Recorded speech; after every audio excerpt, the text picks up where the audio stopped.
Baik, bismillahirrahmanirrahim. Assalamualaikum warahmatullahi wabarakatuh. Berjumpa kembali dengan saya Fitrianto di channel Pendidik Mahasiswa. Hari ini kita akan melanjutkan perkuliahan kita di materi akuntansi transaksi istisna dan akuntansi istisna paralel. Melanjutkan apa yang telah kita pelajari di pertemuan sebelumnya. Kita langsung masuk ke slide pertama terkait dengan bagaimana untuk mencatat transaksi akuntansi yang ada di perbank syariah dengan akad istisna. Saya definisikan dulu apa itu yang disebut dengan akad istisna. Bahwasanya akad istisna ini hampir mirip dengan akad salam yang pernah kita pelajari di beberapa minggu yang lalu. Hanya saja yang membedakan kalau untuk akad salam ini biasanya untuk jual belinya melibatkan barang-barang pertanian. Kalau untuk istisna melibatkan atau biasanya transaksinya dengan barang-barang properti ataupun barang-barang yang bersifat bangunan. Ini adalah skema akad syariah untuk transaksi jual beli yang ketiga. Di akad skema jual beli yang pertama dulu kita pernah belajar apa itu murabahah, penjurnalan terkait transaksi murabahah, dan di minggu sebelumnya, sebelum pertemuan ini, kita pernah mempelajari transaksi penjurnalan terkait dengan akad salam. Kita masuk ke skema jual beli atau akad yang terakhir di skema jual beli yaitu akad istisna. Bahasanya istisna sendiri dapat didefinisikan sebagai akad jual beli dalam bentuk pemesanan pembuatan barang tertentu dengan menyebutkan kriteria dan syarat tertentu yang disepakati antara pembeli dengan penjual. Kemudian untuk istisna paralel merupakan akad jual beli barang yang melibatkan dua transaksi. Transaksi satu melibatkan antara nasabah dengan bank, transaksi dua melibatkan antara bank dengan pemasok. Perlu saya jelaskan kembali bahwasanya baik di akad salam maupun akad istisna, bank syariah mempunyai dua peran. Yang pertama, ketika mengadakan akad salam maupun akad istisna saja dengan transaksi antara bank dengan nasabah, di sini bank disposisikan sebagai penjual. Tapi ketika menggunakan akad salam paralel maupun istisna paralel, ini bank berhubungan dengan pemasok ataupun supplier ataupun pembuat barang. Di sini bank sebagai pembeli. Jadi untuk akad salam dengan salam paralel maupun istisna dengan istisna paralel harus digunakan atau harus menggunakan akad yang terpisah. Kita lanjut ke slide berikutnya terkait dengan akad istisna. Ya, saya jelaskan secara umum perbedaan antara salam dan istisna. Tadi sudah saya sempat singgung bahwasanya untuk salam biasanya barang yang dijual belikan berupa barang pertanian. Kemudian untuk yang di akad istisna, barang yang dijual belikan dalam bentuk manufaktur, properti, dan sejenisnya. Kemudian untuk pembayaran di akad salam ini harus dilunasi di muka, harus dilunasi di awal. Sebaliknya untuk akad istisna, untuk pembayarannya bisa lebih fleksibel, bisa dilakukan di muka, dibayar di tengah maupun di akhir. Kita ke slide berikutnya terkait masalah rukun dan seterusnya bisa Anda baca sendiri setelah materi ini saya share di grup Google Class. Kemudian untuk alur transaksi istisna maupun istisna paralel juga bisa Anda pelajari sendiri baik di buku maupun di PowerPoint ini. Langsung saja kita masuk ke teknis perhitungan transaksi istisna. Sebelumnya, di pertemuan yang lalu, kita belajar mengenai masalah transaksi salam, bahwasanya bank mempunyai dua peran, sebagai penjual ketika berhadapan dengan nasabah, dan sebagai pembeli ketika berhadapan dengan petani, supplier, atau pembuat barangnya. Nah, untuk di istisna sendiri, ini juga hampir mirip dengan transaksi salam.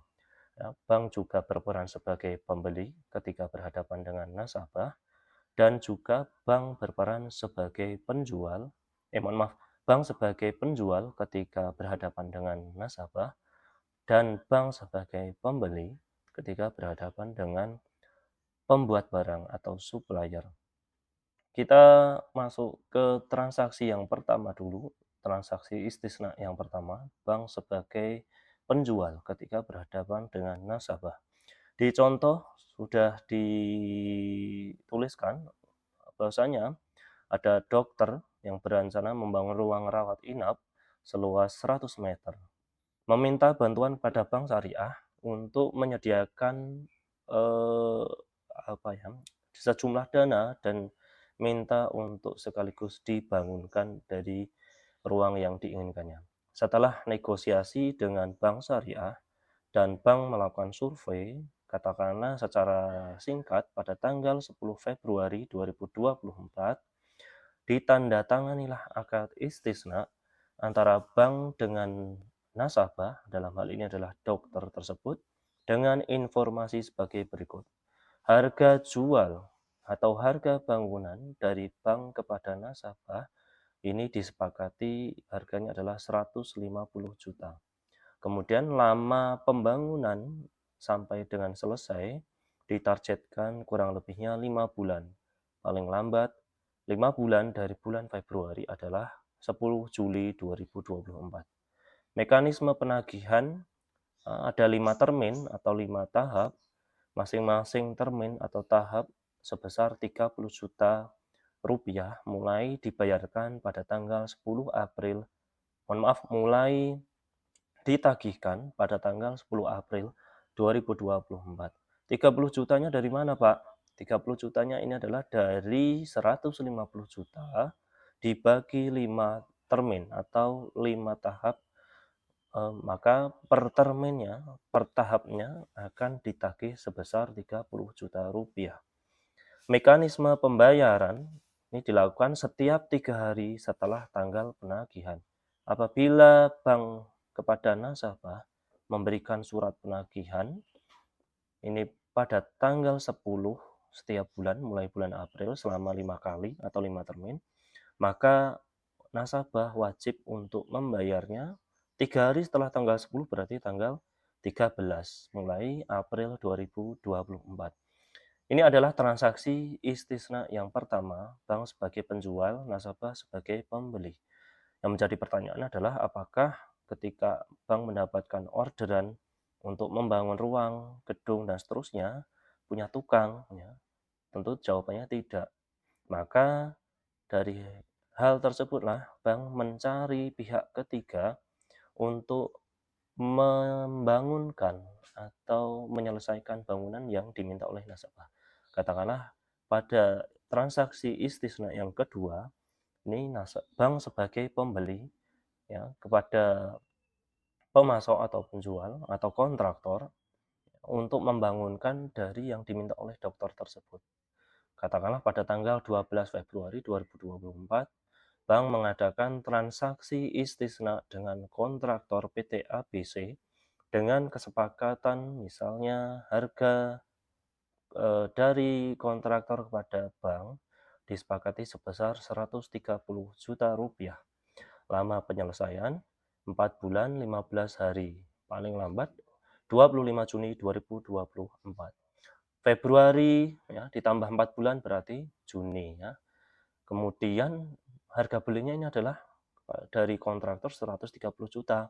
Padahal bank tadi menjual kepada nasabah sebesar 150 juta rupiah. Selisihnya ini adalah yang diakui sebagai keuntungan dari bank.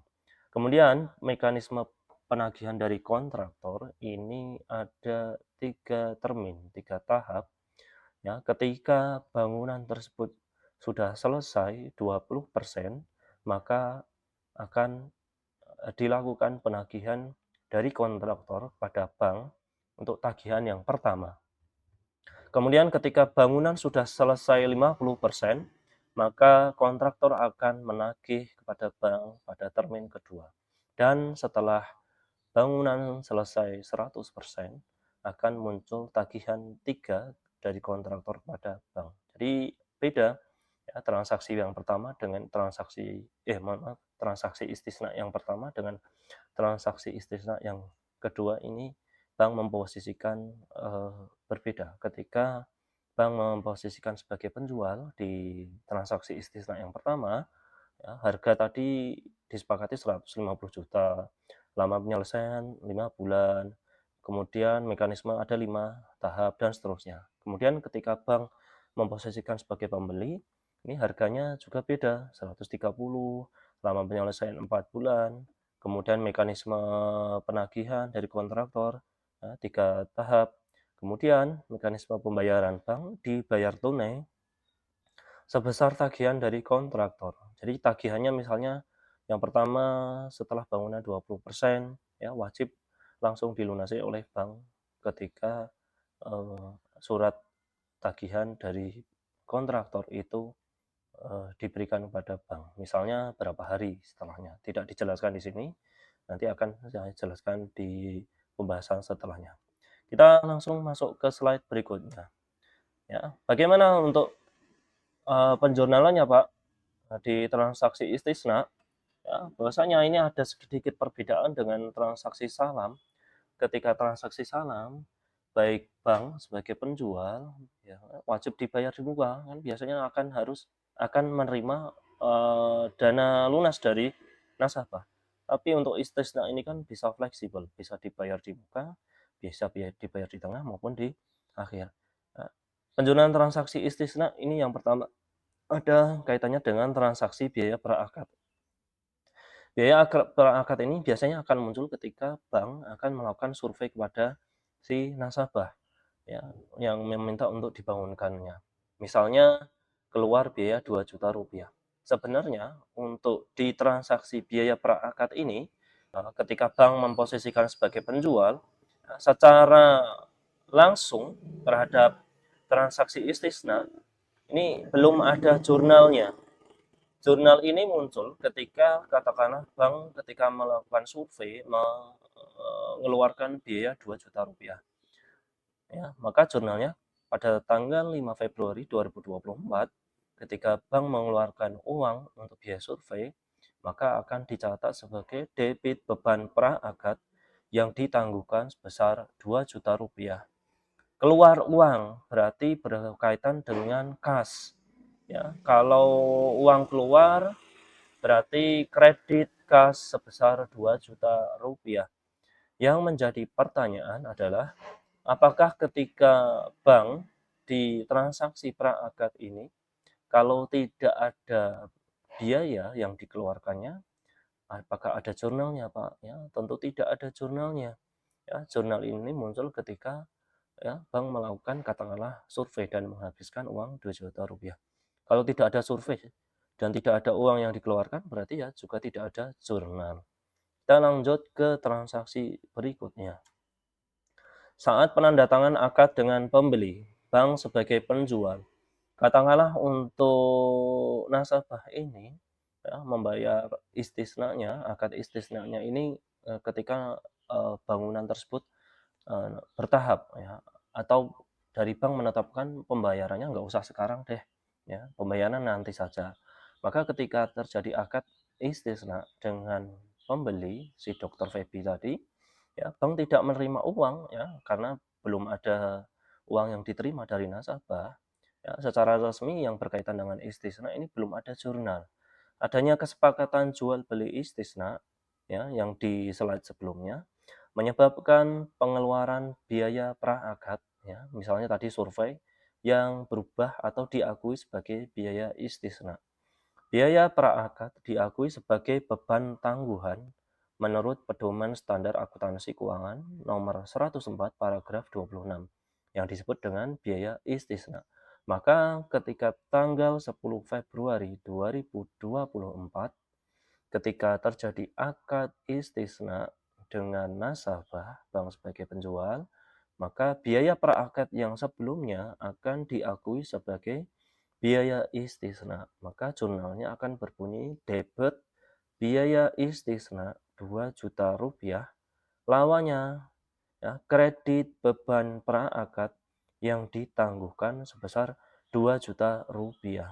Ya, saya ulangi sekali lagi, kalau di slide sebelumnya terkait dengan biaya praakad, bank tidak mengeluarkan uang, maka ketika penandatangan akad dengan pembeli, ini juga tidak ada jurnalnya, ya. Jurnal yang pertama tadi dengan jurnal yang saat akad ini karena ada kaitannya dengan transaksi sebelumnya. Ya, saya ulangi, kalau di transaksi praakad bank belum mengeluarkan uang atau belum keluar kasnya, maka juga tidak ada jurnalnya, ya. Kita lanjut ke slide berikutnya. Ya, pembuatan akad istisna paralel dengan pembuat barang. Nah, bank ini sebagai pembeli berhadapan dengan supplier atau pembuat barangnya. Ya, saya ingatkan sekali lagi, untuk akad istisna pembayarannya boleh di awal, tengah, dan di akhir. Katakanlah bank sebagai pembeli berhadapan dengan pemasok atau kontraktornya belum mengeluarkan uang sama sekali. Maka ketika terjadi akad istisna paralel dengan pembuat barang atau kontraktor dan bank belum mengeluarkan uang, maka juga belum ada jurnalnya secara resminya. Ya, tidak ada jurnal. Ada jurnal jika ada transaksi pembayaran uang kepada pembuat barang. Di contoh soal tidak ada pembayaran. Pembayaran dilakukan berdasarkan tingkat penyelesaian. Di soal tadi ada keterangan ya, mekanisme penagihan dari kontraktor kepada bank ketika gedungnya atau bangunannya sudah selesai 20%, 50%, dan 100%. Saat akad tidak ada uang yang dikeluarkan oleh bank, maka tidak ada jurnal. Kita lanjut ke slide berikutnya. Katakanlah di beberapa waktu kemudian, ya, kontraktor PT ABC sebagai suppliernya Bank Syariah yang membuat gedungnya tadi, eee membuat rincian, ya, misalnya sudah selesai 20%, kemudian 50%, dan 100%. Maka dimisalkan, ya, ini adalah Eee, penerimaan dan pembayaran tagihan pada pembuat barang. Misalnya pada termin pertama, tingkat penyelesaiannya adalah 20%. Dari kontraktor akan menagih kepada Bank Syariah katakanlah tanggal 1 April. Kemudian jumlah tagihannya Rp26.000.000. Tanggal pembayarannya 8 April 2024.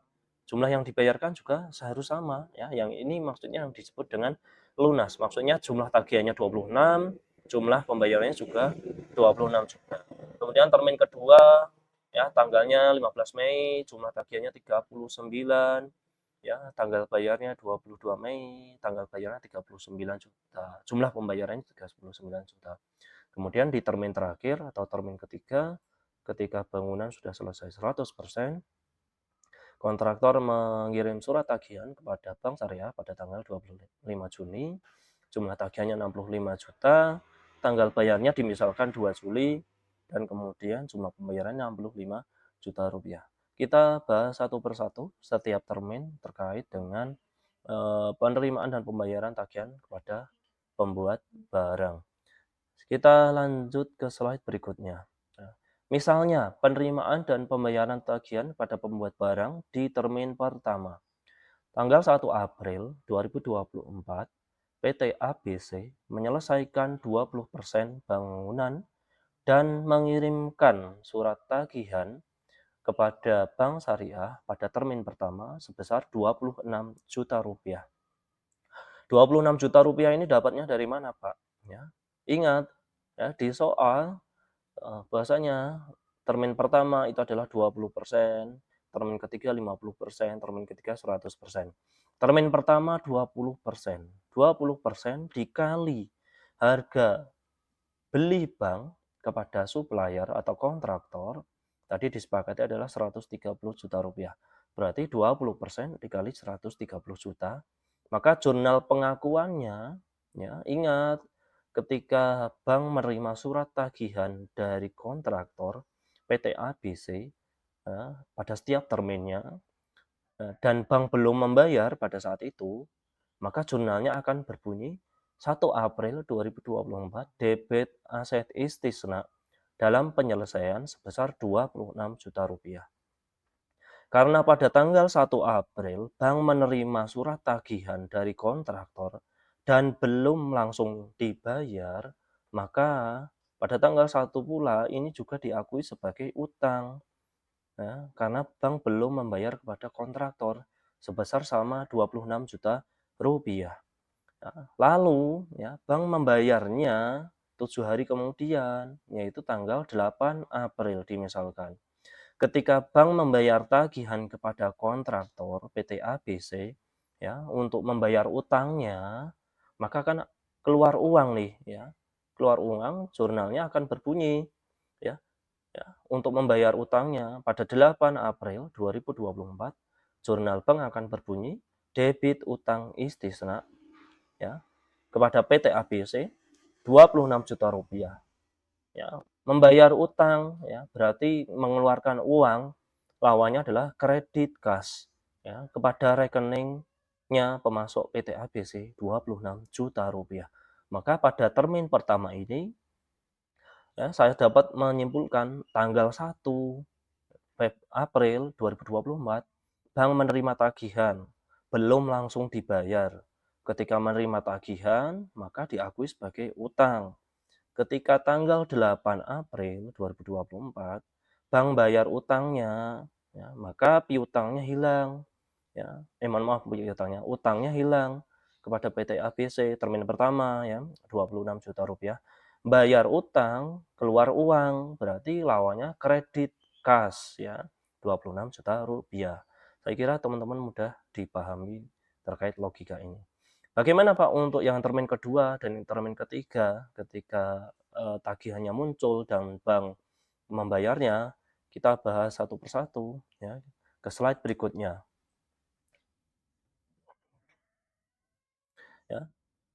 Penerimaan dan pembayaran tagihan kepada pembuat barang pada tahap kedua atau termin kedua dan termin ketiga. Misal tagihan kedua dari kontraktor kepada bank ya, dan bank menerima tagihannya pada tanggal 15 Mei 2024 dan akan dibayar pada tanggal 22 Mei 2024, 7 hari setelahnya, dimisalkan, ya, ketika bank menerima surat tagihan dari kontraktor PT ABC ya, pada tanggal 15 Mei 2024, maka jurnal bank akan berbunyi debit aset istisna dalam penyelesaian sebesar Rp39 juta. Ya, karena menerima surat tagihan dan belum dibayar oleh bank, maka diakui juga sebagai utang. Ya. Lawannya adalah kredit utang istisna Rp39 juta. Dapatnya dari mana Rp39 juta? Ya. Termin pertama, tadi tagihannya akan diberikan kepada bank atau dikirimkan kepada bank ketika penyelesaiannya 20%. Tagihan kedua akan dikirimkan kepada bank dari kontraktor ketika bangunannya sudah selesai separuhnya atau 50%. Maka untuk mencarinya adalah 50% ya, penyelesaian tahap kedua dikurangi penyelesaian tahap pertama, yaitu 20%, dikali harga beli bank dari pemasok, yaitu adalah sebesar 130 juta, maka akan didapatkan Rp39 juta. Yang menjadi pertanyaan, loh Pak, kenapa nggak langsung 50% dikali 130? Ya, nanti hasilnya nggak bisa benar, salah ya. 50% itu adalah eh, separuh bangunan sudah selesai. Di tahap pertama, tadi kan sudah 20%. Ya, maka untuk mendapatkan biar ini jadi 50%, ya, maka 50 dikurangi 20, nah 30 ya, tahap kedua 20, 30 hasilnya, dan kemudian ditambah yang tahap pertama tadi 20, hasilnya 50%. Kemudian katakanlah tanggal 22 Mei 2024, 7 hari setelahnya, bank membayar utangnya kepada kontraktor, ya, yang tagihannya tadi 39 juta, maka jurnal bank akan berbunyi debit utang istisna 39 juta, bayar utang, keluar uang, berarti lawannya adalah kredit kas 39 juta rupiah. Untuk termin ketiga sama caranya, ya. Termin ketiga tadi ketika bangunan selesai 100%, ya, dikurangi 50% di tahap kedua, dikali 130 juta sama dengan 65 juta rupiah. Caranya sama. Yang menjadi pertanyaan kalau ada 4 termin Pak, ya berarti di termin keempat itu penyelesaian di termin keempat berapa persen dikurangi termin ketiga berapa persen. Nah, di contoh yang saya berikan di sini misalnya hanya 3 termin, ya. Jangan langsung dikali 50%, 100% ya. Untuk termin pertama oke, langsung dikali berapa persen ya. Tapi kalau untuk termin kedua dan seterusnya harus dikurangi dulu. Termin kedua berapa dikurangi termin sebelumnya. Termin ketiga berapa dikurangi termin sebelumnya. Jadi hasilnya nanti akan valid. Kita langsung masuk ke slide berikutnya. Penjurnalan transaksi istisna terkait dengan pengakuan pendapatan. Ya, terdapat dua metode pengakuan pendapatan dalam istisna paralel, yaitu ada metode akad selesai, yaitu adalah pendapatan diakui setelah barangnya selesai. Kemudian metode yang kedua ada metode presentase penyelesaian. Pendapatan diakui sesuai dengan presentase penyelesaian dan menambah nilai aset istisna dalam penyelesaian. Yang kita pelajari adalah metode yang kedua. Ya, berapapun presentase penyelesaian yang diselesaikan oleh kontraktor dapat langsung segera diakui sebagai pendapatan dari bank. Beda dengan metode yang pertama. Metode pertama ini berarti nunggu bangunannya baru selesai baru bisa diakui sebagai pendapatan. Ya. Nah, kita lihat perbedaannya antara metode yang pertama dengan metode kedua. Metode akad selesai, namanya aja metode akad selesai, berarti pendapatan baru diakui setelah barangnya selesai. Ya. Maka jurnalnya sangat sederhana. Debit aset istisna dalam penyelesaian 20 juta rupiah, debit harga pokok istisna 130 juta rupiah, lawannya kredit pendapatan istisna 150 juta rupiah. Caranya bagaimana Pak ini nyarinya? Gampang saja. Untuk mencari debit harga pokok berarti dicari harga beli bank dari pemasok. Di soal tadi ada 130 juta rupiah. Kemudian kredit pendapatan istisna ini adalah harga jual bank pada nasabah 150 juta rupiah. Selisih antara 150 juta dengan 130 juta ini akan menghasilkan debit aset istisna. Berarti ya 150 juta dikurangi 130 juta adalah 20 juta rupiah. Penjurnalannya sangat sederhana. Lalu bagaimana untuk penjurnalannya untuk yang metode kedua, presentase penyelesaian? Ya. Metode presentase penyelesaian adalah pendapatan diakui sesuai presentase penyelesaian dan menambah nilai aset istisna dalam penyelesaian. PSAK 104 paragraf 18 disebutkan bahwa jika metode presentase penyelesaian digunakan maka ya poin 1, 2, 3 bisa Anda baca sendiri di PowerPoint yang sudah saya bagikan. Kemudian untuk penjurnalannya ketika menggunakan metode presentase penyelesaian, bagaimana? Caranya agak sedikit panjang dibandingkan dengan metode yang pertama. Ya. Harus diketahui dulu, ya, ada 3 item untuk perhitungan pendapatan atau pengakuan pendapatan dengan metode presentase penyelesaian. Ada 3 item yang perlu diketahui terkait dengan perhitungan pendapatan, harga pokok, dan keuntungan istisna. Ya, untuk menghitung pendapatan istisna bagaimana? Dengan cara mengalihkan antara presentase penyelesaian dikali dengan nilai akad jual. Katakanlah di termin pertama penyelesaiannya tadi adalah 20%. Dikali nilai akad jual, berarti bank menjual kepada nasabah atau hubungannya dengan nasabah tadi disepakati 150 juta rupiah.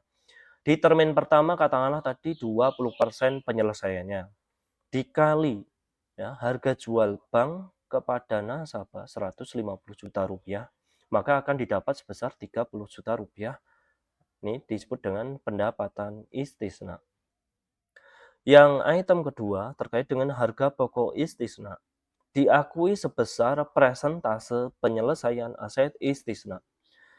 Untuk menghitung harga pokok istisna, yaitu persentase penyelesaian dikali dengan harga beli, nilai nilai akad beli. Berarti dari kontraktor kepada bank, tadi kan disepakati di akad adalah Rp130 juta.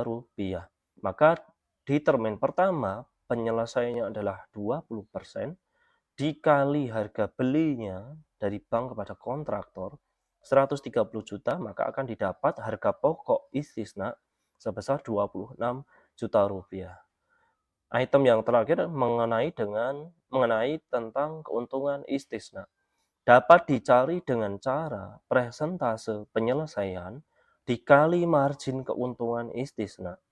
Persentase penyelesaian di termin pertama misalnya tadi 20% dikali margin keuntungan. Caranya bagaimana mencari margin keuntungan, Pak?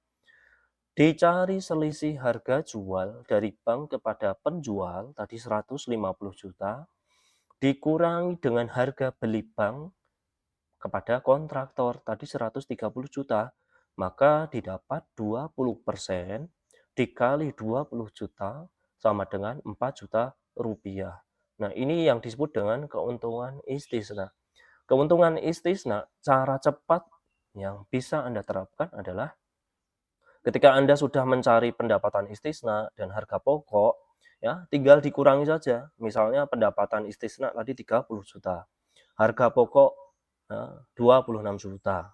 Ya, biar cepat ngitungnya, ya, tinggal Anda kurangi saja dari pendapatan istisna dikurangi harga pokok, ya. 30 juta dikurangi 26 juta sama dengan 4 juta. Kalau cara resminya harus dihitung ya persentase dan seterusnya. Tapi ini saya ajari cara cepatnya. Penjurnalannya bagaimana? Untuk termin pertama, penyelesaian saat penyelesaian 20%. Tadi sudah dihitung di depan. Ketika bank tanggal 1 April 2024 menerima tagihan dari kontraktor PT ABC, ya sudah selesai nih bangunannya 20%, maka pada saat itu juga bank bisa mengakui pendapatan dari transaksi istisnanya meskipun barangnya belum selesai ataupun belum dibayar kepada kontraktor. Maka pada tanggal 1 April ketika menerima tagihan dari kontraktor bisa langsung diakui sebagai pendapatan istisna. Debit aset istisna dalam penyelesaian Rp4 juta, debit harga pokok istisna 26 juta ya, 26 juta rupiah, kredit pendapatan istisna 30 juta rupiah. Caranya untuk menghitung akun 4 juta, 26 juta dengan 30 juta ya, ini sudah saya jelaskan di slide sebelumnya tadi. Kemudian untuk termin kedua bagaimana, Pak? Ada sedikit perbedaan untuk menghitung termin kedua dan ketiga. Ketika di termin kedua penyelesaian barang itu adalah 50%, ya, pada tanggal 15 Mei 2024 ketika kontraktor PT ABC mengirimkan surat tagihan, ya sama, bank langsung bisa mengakui pendapatan istisnanya. Ya, dengan cara bagaimana? Misalnya tadi tagihannya 39 juta rupiah, ya. 39 juta rupiah itu baru harga pokok istisnanya. Untuk menghitung pendapatannya bagaimana? Pengakuan pendapatannya. Ya sama seperti yang sudah saya jelaskan di slide sebelumnya. Untuk menghitung pendapatan margin, maka dapat dicari dengan cara persentase penyelesaian dikali harga jual. Persentase penyelesaian di termin kedua itu adalah 50%. Caranya bukan 50% langsung dikali 150 juta, ya, melainkan harus dikurangi di termin kedua dulu. 50% dikurangi ya penyelesaian termin pertama 20%, ya sama dengan 30% kan, 50 dikurangi 20 dikali 150 juta, sama dengan 45 juta rupiah. Harga pokok istisna, ya, persentase penyelesaian dikali harga beli, ya. Penyelesaian tahap kedua 50%, dikurangi 20% tahap pertama, dikali 130 juta, sama dengan 39 juta. Aset istisna, ya, persentase penyelesaian dikali margin keuntungan. Margin keuntungan diperoleh dari selisih harga jual dikurangi harga beli. Ya. Persentase penyelesaiannya juga sama, 50 di tahap kedua, 50% di tahap kedua, dikurangi 20% di tahap pertama. Atau cara cepatnya adalah dengan cara mengurangi 45 juta, ya, dengan cara mengurangi pendapatan margin 45 juta, dikurangi harga pokok istisna 39 juta, akan didapat 6 juta rupiah, ya. Hasilnya juga sama. Begitu pula di termin ketiga, pada tanggal 26 Juni 2024, kontraktor mengirimkan tagihan kepada bank, ya, untuk membayar di termin terakhir atau ketika barang sudah selesai 100%. Caranya juga hampir sama dengan yang pada slide sebelumnya. Pendapatan margin didapat dari persentase penyelesaian dikali harga jual. Persentase penyelesaian di termin ketiga 100% dikurangi persentase penyelesaian di termin kedua 50% dikali harga jual 75 juta rupiah. Harga pokok istisna sama, ya. Persentase penyelesaian dikali harga beli. Persentase penyelesaian di termin ketiga 100% dikurangi, ya, termin sebelumnya, persentase penyelesaian sebelumnya 50% kali 130 juta didapat 65 juta. Aset istisna juga sama untuk perhitungannya, ya. Untuk menghitung aset istisna agar cepat, ya, Anda bisa mengurangi antara pendapatan margin dikurangi harga pokok, ya, misalnya 75 dikurangi 65 didapat, ya, sama di sini 10 juta, ya, di sini juga 10 juta. Ya. Ini adalah jurnal untuk mengakui pendapatan istisna dengan menggunakan metode persentase penyelesaian. Kita langsung lanjut ke slide berikutnya terkait dengan penjurnalan terkait penagihan piutang istisna kepada pembeli, dari bank kepada pembeli. Di soal sudah jelas di transaksi istisna yang pertama, bank sebagai penjual, bahwasanya disepakati untuk penagihan kepada pembeli atau nasabah dilakukan dalam 5 termin atau 5 tahap, ya, setiap tanggal 10 mulai bulan April. Tagihan setiap termin pada pembeli diakui sebagai piutang, ya. Bank mengirimkan surat tagihan kepada nasabah dan nasabah belum langsung bayar, ya.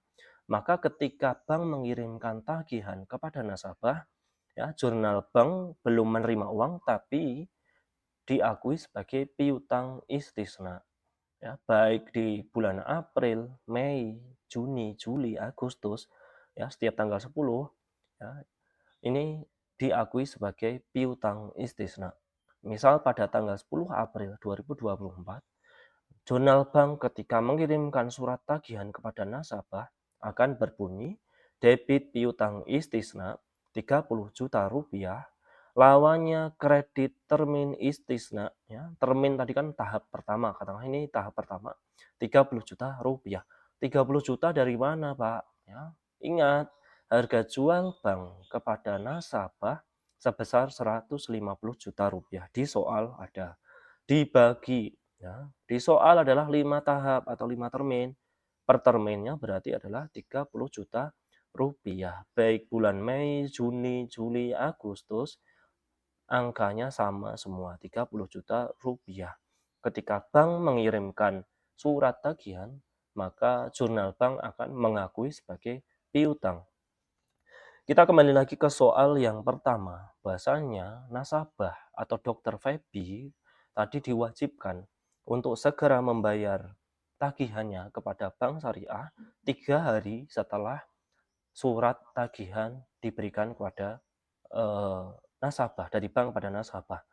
3 hari dari tagihan, dari tanggal tagihan berarti adalah tanggal 10-nya tagihan, berarti nasabah wajib membayar pada tanggal 13 setiap bulan, mulai April sampai Agustus.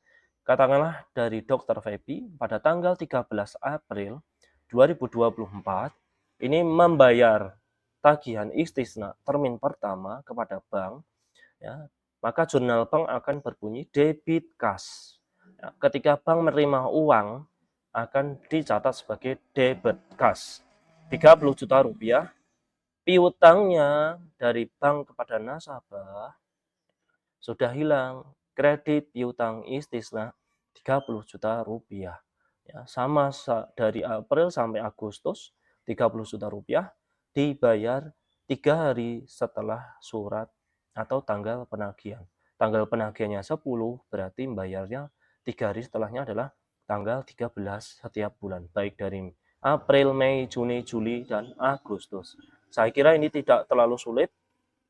Kita langsung masuk ke slide terakhir terkait ketika nasabah Ibu Feby pada tanggal 13 Agustus 2024 atau setelah membayar atau ketika membayar termin terakhir atau tahap terakhir, maka menurut PAPSI, Pedoman Akuntansi Perbankan Syariah Indonesia 2013, saat barang pesanan telah diserahkan kepada nasabah, bank melakukan jurnal balik.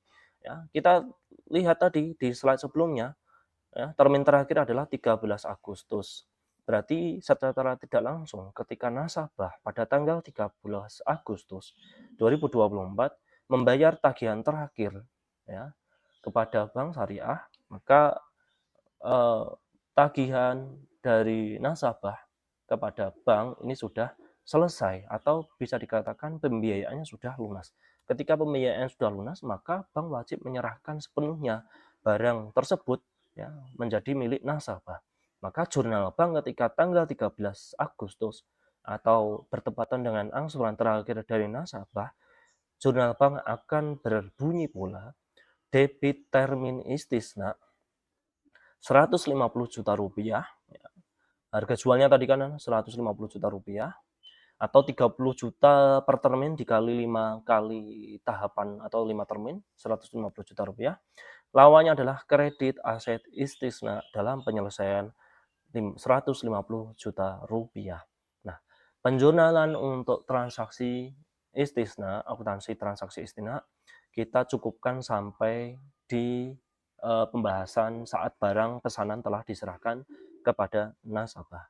Ya, semoga teman-teman bisa belajar baik dari materi yang sudah saya share ataupun lewat video ini, ya, belajar, belajar, dan belajar biar ujian bisa cepat dalam mengerjakannya.